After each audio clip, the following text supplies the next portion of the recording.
हूं खुशबू पांडे। स्वागत है आपका हमारे खास कार्यक्रम जनता सरकार में, जिसमें हम बात करेंगे सत्ता के सिंहासन से लेकर जनता के सरोकार तक। साथ ही हम आपको बताएंगे प्रदेश सरकार की हर उस योजना के बारे में जिनका सीधा संबंध हरियाणा की जनता से है। जो योजनाएं प्रदेश के विकास को नई गति प्रदान करेंगी और हरियाणा की जनता का चहुमुखी विकास भी करेंगी, ताकि प्रदेश की जनता तरक्की की राह पर आगे बढ़े और हरियाणा प्रदेश निरंतर उन्नति की नई ऊंचाइयों को छूता हुआ प्रगतिशील रहे। तो अगले 30 मिनट तक बने रहिए हमारे साथ और देखते रहिए जनता सरकार।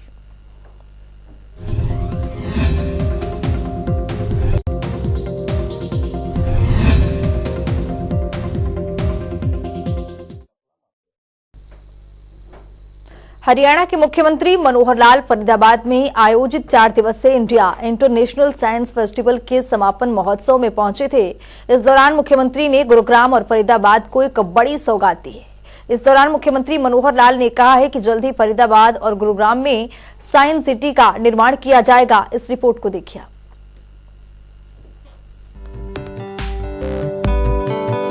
हरियाणा के मुखिया मनोहर लाल प्रदेश को विकसित बनाने के लिए हर क्षेत्र में बड़े बदलाव करते रहते हैं, चाहे वो शिक्षा हो या स्वास्थ्य हो या फिर विज्ञान। हर क्षेत्र में हरियाणा को आगे बढ़ाना मुख्यमंत्री मनोहर लाल का मुख्य उद्देश्य है। इसी कड़ी में फरीदाबाद में पहली बार 4 दिवसीय 9वां इंडिया इंटरनेशनल साइंस फेस्टिवल कार्यक्रम आयोजित किया गया, जिसका आज समापन हो गया है।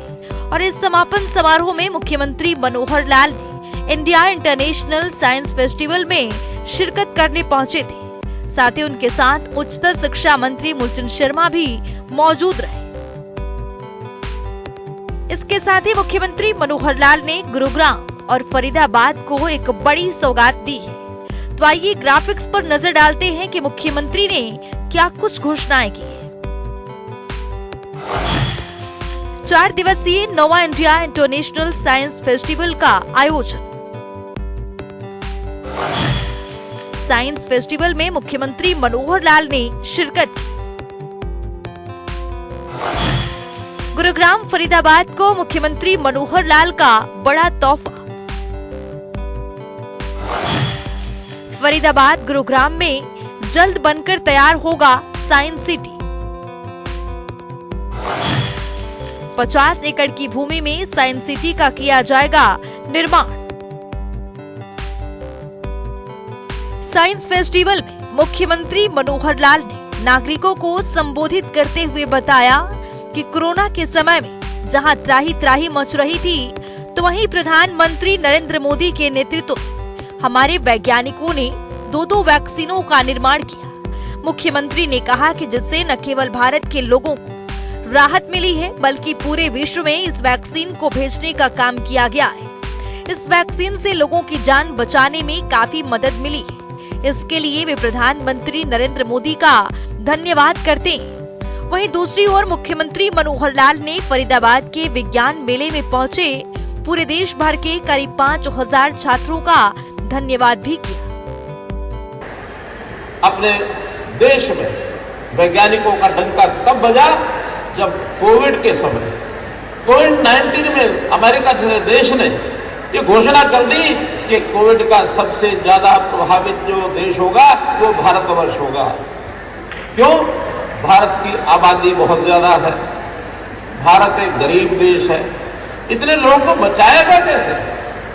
और देश के प्रधानमंत्री जी के मैं दाद देता हूं, जिन्होंने इन वैज्ञानिकों के माध्यम से देश में एक नहीं 2 वैक्सीन इजाद की और न केवल अपने देश के लोगों को बचाया, बल्कि दुनिया के देशों के लोगों को भी बचाया। मुख्यमंत्री मनोहर लाल ने बताया है कि विज्ञान आज से नहीं है, बल्कि आदिकाल से है। विज्ञान किसी प्रदेश या देश का नहीं होता, लेकिन पूरे विश्व के लिए होता है। उन्होंने बताया है कि विज्ञान का लाभ हर व्यक्ति को पहुंचता है। विज्ञान एक सीमा नहीं होती, बल्कि लगातार चलने वाली प्रक्रिया है। युवाओं की जिज्ञासाओं को साकार करने के लिए विज्ञान का सहारा युवा लेते हैं और उसमें कामयाब भी होते हैं, जिससे सभी का भला होता है। साथ ही देश विज्ञान के आधार पर आगे बढ़े एक टारगेट रखा गया है और देश के 100वें साल में देश विकसित देशों में स्थापित होगा, जिसका प्रयास लगातार जारी है। साथ ही मुख्यमंत्री ने बताया है कि प्रधानमंत्री नरेंद्र मोदी के विज्ञान के प्रति समर्पण को जाहिर करते हुए कहा गया है कि जय जवान, जय किसान, जय विज्ञान और जय अनुसंधान का मंत्र देकर भारत को आगे बढ़ाने के लिए नई दिशा प्रदान की है। विज्ञान के बहुत से पहलू जिस पर हमने चर्चा की, कई सत्रों में विभिन्न प्रकार के हमारे जो यहाँ विशेषज्ञ हैं उन्होंने अपनी बात रखी है। क्योंकि विज्ञान केवल एक प्रदेश का अथवा देश का विषय नहीं होता, बल्कि मैं कहूँगा कि पूरी दुनिया में विज्ञान की एक श्रृंखला, विज्ञान की एक माला, विज्ञान की समरूपता ये चलती है। विज्ञान आज से नहीं, आदिकाल से और वर्तमान युग तक लगातार प्रगति के रास्ते पर आगे बढ़ रही है और इस विज्ञान का लाभ हर इंसान को होता है। जब आदि मानव जब शुरू हुआ होगा, उसने भी कोई छोटा सा प्रयोग किया होगा, उसका लाभ लेते लेते हम आगे बढ़ गए। विज्ञान एक सीमा नहीं होती है, विज्ञान लगातार चलने वाली प्रक्रिया है और यह हर व्यक्ति, खास करके जो हमारा युवा है, हमारा विद्यार्थी है, उसकी चूंकि एक क्यूरियोसिटी, उत्सुकता मन में होती है, एक रीजनिंग उसकी एक पावर होती है, रीजनिंग बातों को ढूंढता है, ये हुआ तो कैसे हुआ, कैसे हो गया और कैसे और अच्छा हो सकता है, ये विज्ञान का मूल मंत्र होता है। विज्ञान किसी बहुत पढ़े लिखे आदमी के दिमाग में नए अनुसंधान आते हैं ऐसा नहीं है। एक सामान्य व्यक्ति भी कई बार अपनी इस उत्सुकता से बहुत चीजों को आगे बढ़ा सकता है। देश को विज्ञान की ओर आगे बढ़ाने के लिए, लोगों को उत्साहित करने के लिए, जहां देश ने, लाल बहादुर शास्त्री जी ने एक नारा दिया था, जय जवान जय किसान, और उसको आगे बढ़ाते हुए हमारे वर्तमान प्रधानमंत्री जी ने नारा दे दिया, जय जवान जय किसान, जय विज्ञान जय अनुसंधान। ये जो हमारी रिसर्च है वो भी बढ़नी चाहिए।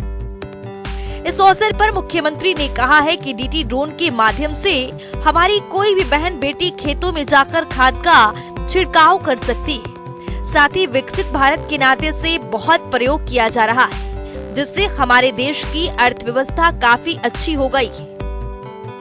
हम अपने देश के युवकों को स्टार्टअप के माध्यम से भी ऐसे वैज्ञानिक अनुसंधान करने के लिए बहुत प्रोत्साहित करते हैं और उसमें करोड़ों रुपए का हमने खर्च किया है। राष्ट्रीय मिशन जैसे space mission, national super computing, semiconductor mission, hydrogen, drone technology, digital virtual system, ऊर्जा और स्वास्थ्य के क्षेत्र में, पर्यावरण, उद्योग और कृषि आदि क्षेत्र में विज्ञान का बहुत बड़ा उपयोग हम कर रहे हैं। हमने ड्रोन के नाते से अभी दीदी ड्रोन ये जो कार्यक्रम चलाया है कि खेत में हमारे देश की कोई महिला, हमारी माँ बेटी, कोई भी जाकर के खेत में ड्रोन चला करके नैनो यूरिया जैसे खाद का छिड़काव कर सकती है। विकसित भारत के नाते से बहुत प्रयोग किए जा रहे हैं। देश विज्ञान के आधार पर आगे बढ़े, एक टारगेट रखा है कि देश की आजादी का 100वां साल 2047 हमारा देश विकसित भारत, विकसित देश के नाते दुनिया के विकसित देशों की श्रेणी में ये आ जाए, इसका अभियान हम लोगों ने शुरू किया है। हमारे देश की अर्थव्यवस्था आज ऊपर के 5 देशों में गिनी जाने लगी है। बहुत जल्दी हम इसमें तीसरा स्थान प्राप्त करेंगे, तो उस अर्थव्यवस्था को बढ़ाने में विज्ञान का अपने आप में बहुत ही एक योग। इस अवसर पर प्रदेश के उच्चतर शिक्षा मंत्री मूलचंद शर्मा, बड़खल से विधायक सीमा त्रेखा, फरीदाबाद से विधायक नरेंद्र गुप्ता सहित कई गणमान्य साथी, बड़े तादाद में छात्र भी उपस्थित रहे। जनता टीवी के लिए फरीदाबाद से मुकेश राजपूत की रिपोर्ट। हरियाणा और हरियाणा वासियों का उत्थान मुख्यमंत्री मनोहर लाल का मुख्य उद्देश्य है। यही वजह है कि हरियाणा आज देश के अग्रणी राज्यों में शुमार हो रहा है। अंतिम पंक्ति में खड़े व्यक्तियों तक सभी योजनाओं का लाभ पहुंच रहा है। इस रिपोर्ट को देखिए।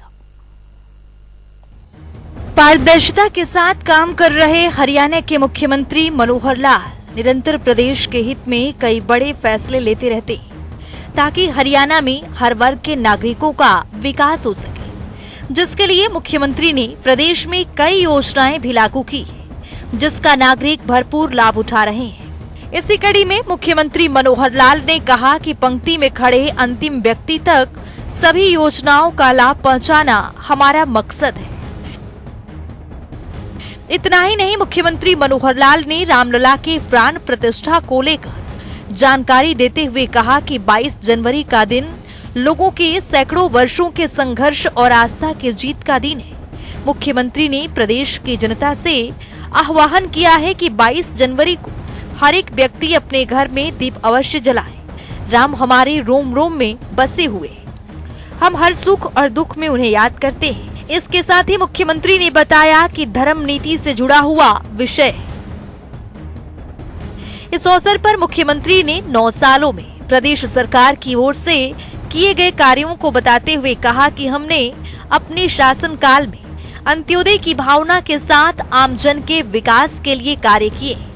उन्होंने कहा कि किसानों की छोटी से छोटी समस्या को समझकर उसके समाधान का कार्य किया है। साथ ही मुख्यमंत्री ने बताया कि 9 साल पहले प्रदेश में बेटियों की संख्या 871 थी। इसके बाद बेटी बचाओ बेटी पढ़ाओ जैसा सफल अभियान चलाया गया और आज प्रदेश में बेटियों की संख्या 932 पर पहुंच गई है। मुख्यमंत्री मनोहर लाल ने बताया कि हमने हरियाणा में करप्शन, क्राइम और कास्ट बेस्ड पॉलिटिक्स को खत्म किया है। उन्होंने कहा कि हरियाणा में एंटी करप्शन ब्यूरो का गठन कर भ्रष्टाचार करने वाले हर एक व्यक्ति पर प्रहार किया और आज हम किसानों के विकास के लिए लगातार कार्य कर रहे हैं। मुख्यमंत्री ने कहा कि हमने परंपरागत खेती से हटकर नेचुरल फार्मिंग पर जोर दिया है। भावी पीढ़ियों के लिए जल बचाना हमारा नैतिक कर्तव्य है, इसीलिए हमने धान की फसल को कम करने का आह्वान किसानों से की है और दूसरी फसल परिवर्तित करने पर किसानों को आर्थिक मदद भी पहुंचाई गई। मुख्यमंत्री ने कहा कि पिछले 9 साल में हमने 11,000 करोड़ रुपए किसानों को मदद के रूप में दिए। इस अवसर पर केंद्रीय ऊर्जा एवं भारी उद्योग राज्य मंत्री कृष्ण पाल, प्रदेश के परिवहन मंत्री मूलचंद शर्मा, पंचायत मंत्री देवेंद्र बबली, राज्यसभा सांसद कार्तिकेय शर्मा सहित कई गणमान्य व्यक्ति उपस्थित रहे। जनता टीवी के लिए फरीदाबाद से मुकेश राजपूत की रिपोर्ट।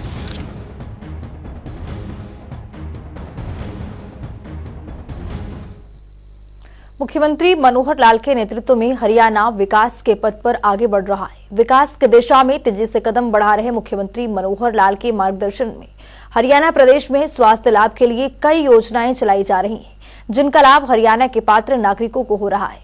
हरियाणा और प्रदेशवासियों के उत्थान के लिए काम कर रहे मनोहर सरकार में गरीब और जरूरतमंद परिवारों के लिए विशेष योजना चलाकर उन्हें लाभ प्रदान किया जा रहा है। इस रिपोर्ट को देखिए।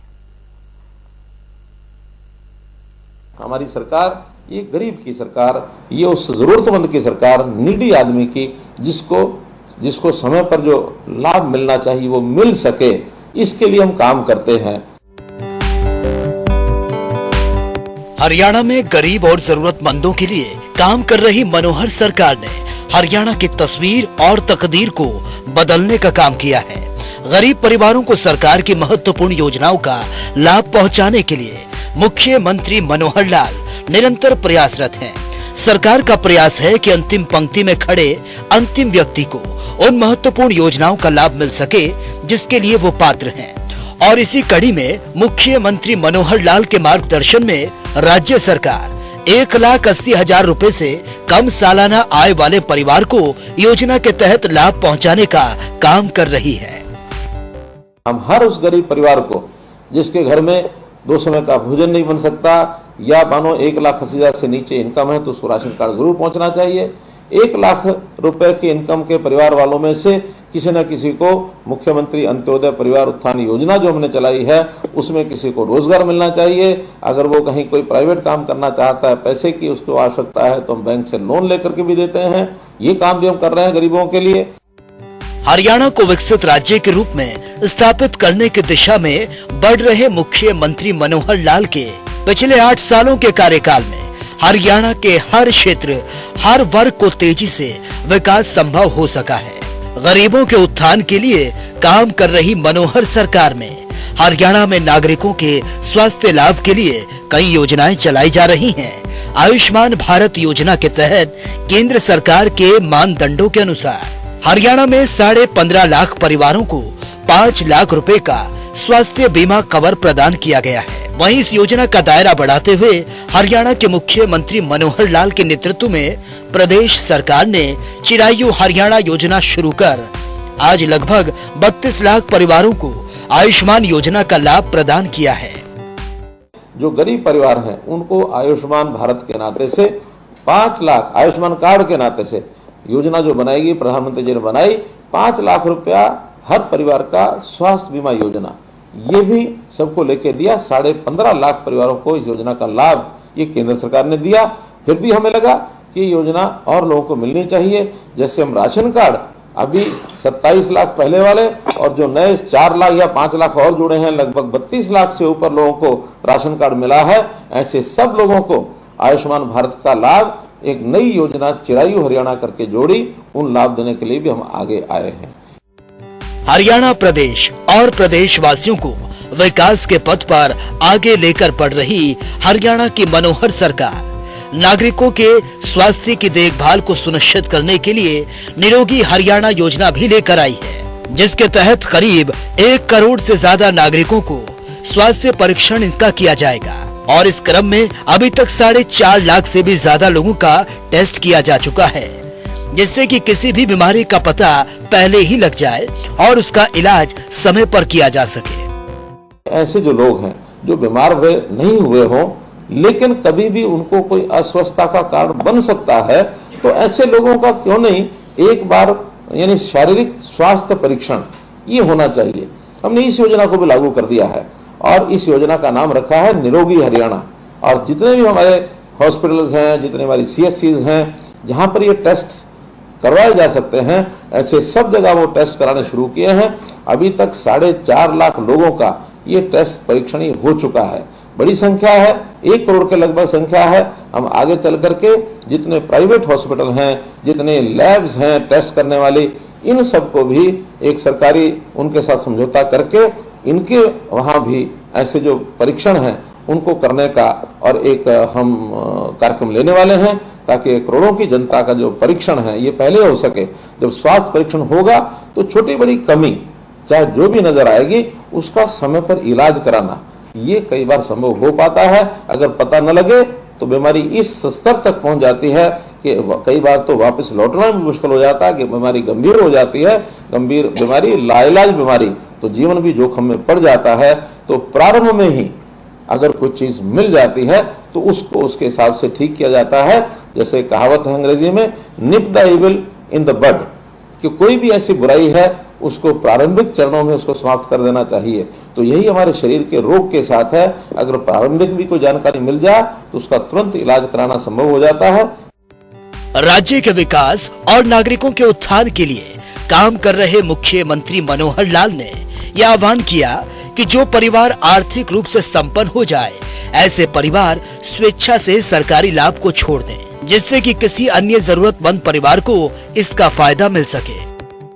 जब 1966 में 65 में जब देश में लाल बहादुर शास्त्री प्रधानमंत्री थे, हमको पता है उस समय अन्न का संकट हुआ था। अपने देश में अन्न कम हो गया था खाने वाले लोगों की जितनी मात्रा थी उसकी तुलना में। उस समय देश के प्रधानमंत्री लाल बहादुर शास्त्री थे। उन्होंने कहा कि हम हरित क्रांति के माध्यम से अन्न जब पैदा करेंगे तब पैदा करेंगे, लेकिन तात्कालिक आवश्यकता ये है क्या समाज के लोग सप्ताह में 7 दिन में अगर वो 21 बार भोजन करते हैं, कोई 3 बार करता है, या 14 बार भोजन करते हैं, 2-2 बार करते हैं, तो क्या एक समय का भोजन छोड़ सकते हैं? मुझे आज भी बहुत बुजुर्ग ऐसे मिलते हैं जो सोमवार रात्रि का भोजन वो लाल बहादुर शास्त्री जी की अपील पर जो छोड़ा था, आज भी उन्होंने जीवन में अपनाया हुआ है। तो ये अपील हमेशा समाज में जो जागृत व्यक्ति होता है, जिनको लगता है कि हमको देश और समाज की मुख्य धारा में होकर चलना है, और अगर हम अपनी आय बढ़ा करके सीमा से बाहर जाते हैं तो अपील मैं भी करता हूं, आखिर ये राशन कार्ड के नाते से या BPL के नाते से हमको सालाना लाभ कितना मिलता है? हमको सालाना लाभ मिलता है, अगर 20 किलो अनाज एक परिवार का एवरेज जाता है और 20 रुपया किलो का भी लाभ हो तो 400 रुपया महीना, अर्थात 48 रुपया साल। अब और कुछ छोटे मोटे लाभ मिला करके 6,000 रुपया साल। तो 6,000 रुपये साल का ही हमको लाभ मिलता है। हमारी कमाई अगर 6,000 रुपये बढ़ जाए, 1,80,000 की बजाय 1,86,000 हो जाए, तो हम क्यों नहीं इस 6,000 का जो भुगतान अपने पास से करके इस लाभ को छोड़ सकते हैं, ताकि हमारा छोड़ा हुआ ये जो सरकारी जो भी लाभ मिलता है, ये लाभ किसी गरीब आदमी को मिले। जिस गरीब आदमी को नहीं मिल रहा है उसको ज्यादा मिलेगा, तो वो हमको दुआएं देगा, हमारे ऊपर आशीर्वाद हमारे ऊपर देगा। हरियाणा की मनोहर सरकार गरीब और जरूरतमंदों की सरकार है। इसके लिए मुख्यमंत्री मनोहर लाल उनके कल्याण के लिए निरंतर काम कर रहे हैं और इस दिशा में प्रदेश सरकार कल्याणकारी योजनाओं का लाभ हर पात्र व्यक्ति तक पहुंचा रही है। ये सुनिश्चित कर रही है मुख्यमंत्री मनोहर लाल की आर्थिक सोच और नीतियों से जहां नागरिकों को सरकार की महत्वपूर्ण योजनाओं का लाभ मिल रहा है, वहीं हरियाणा का मनोहर विकास हो रहा है। ब्यूरो रिपोर्ट, जनता टीवी।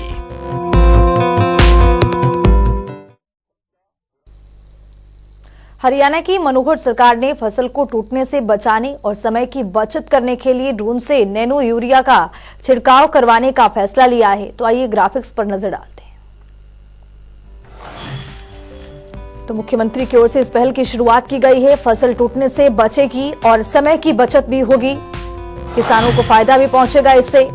तो आपको बता दें कि किसान भाइयों को 100 रुपए प्रति एकड़ इसका भुगतान करना होगा। ड्रोन से नैनो यूरिया का छिड़काव किया जाएगा। ये पोर्टल दिया गया है, इस पोर्टल पर आवेदन कर सकते हैं किसान जिसको छिड़काव करना है, जिसको ड्रोन से नैनो यूरिया का छिड़काव करना है। दिन में आसानी से 20 से 25 एकड़ में छिड़काव हो सकता है और सिर्फ 100 रुपए इसका भुगतान करना पड़ेगा। तो चलिए वक्त आ गया है आज के सवाल के विजेता का नाम जानने का।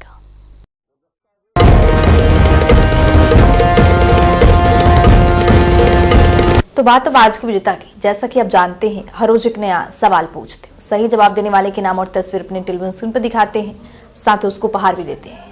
तो चलिए अब जान लेते हैं कल का हमारा सवाल क्या था और कौन है इसका विजेता। कल का हमारा सवाल था, हरियाणा में मातृशक्ति उद्यमिता योजना के अंतर्गत स्वरोजगार के लिए किसको प्रेरित किया जाता है। इसका सही जवाब है डी, महिलाएं। ढेरों जवाब आए, लेकिन आज के हमारे विजेता हैं गुरुग्राम से रिहान खान। रिहान, आपको बहुत बहुत बधाई। तो फिर पूछेंगे आज का सवाल, देखते रहिए जनता टीवी।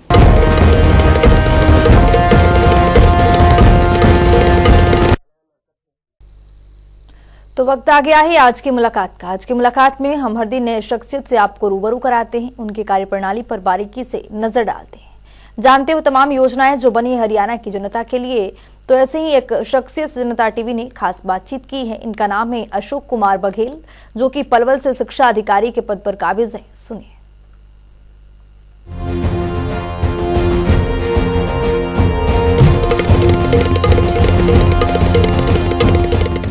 हम 9th और 10th के बच्चों को बुनियाद का जो हमारा हरियाणा सरकार का प्रोग्राम है, उसके लिए हमने यहाँ पर 8वीं क्लास के जो बच्चे 9th में अब आएंगे उनको यहाँ पर बुला रखा है। जैसा कि आपने देखा, लगभग 600-700 के करीब बच्चे आए हुए हैं, उनके पेरेंट्स आए, अभिभावक आए हुए हैं। उन सभी को यही हम अवेयरनेस प्रोग्राम, जागरूकता प्रोग्राम कर रहे हैं कि अपने बच्चों को या वो बच्चे भी जो आए हुए हैं उनको, वो सभी बच्चे बुनियाद में पार्टिसिपेट कराएं, रजिस्ट्रेशन कराएं, और वो फिर आगे जो हरियाणा की जो नीति है सुपर 100 की, जिसमें नीट और IIT के लिए तैयारी कराई जाती है फ्री ऑफ कॉस्ट। वो हमारा विकल्प संस्थान है कुरुक्षेत्र में, वहाँ पर वो बच्चे वहाँ जाके एडमिशन लेते हैं और सारा खर्चा पानी जो भी होता है वो सारा सरकार, हरियाणा सरकार प्रोवाइड करती है। तो ये गरीब बच्चों के लिए हरियाणा सरकार की एक बहुत ही महत्वाकांक्षी योजना है।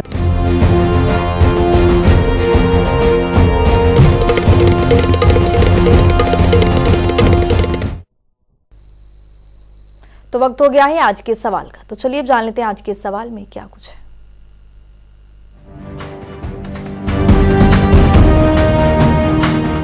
हर रोज की तरह हाजिर हूं आज का सवाल लेकर। जैसा कि आप जानते हैं, हर रोज एक नया सवाल पूछते हैं, सही जवाब देने वाले के नाम और तस्वीर अपने टेलीविजन स्क्रीन पर दिखाते हैं, साथ ही उसको उपहार भी देते हैं। तो चलिए अब नजर डालते हैं आज के सवाल पर। सेवा भोज योजना की शुरुआत कब की गई थी? ए 18 मई 2014, बी 7 अगस्त 2020, सी 10 जनवरी 2022, डी 1 जून 2018। तो दीजिए सही जवाब और बनिए विजेता।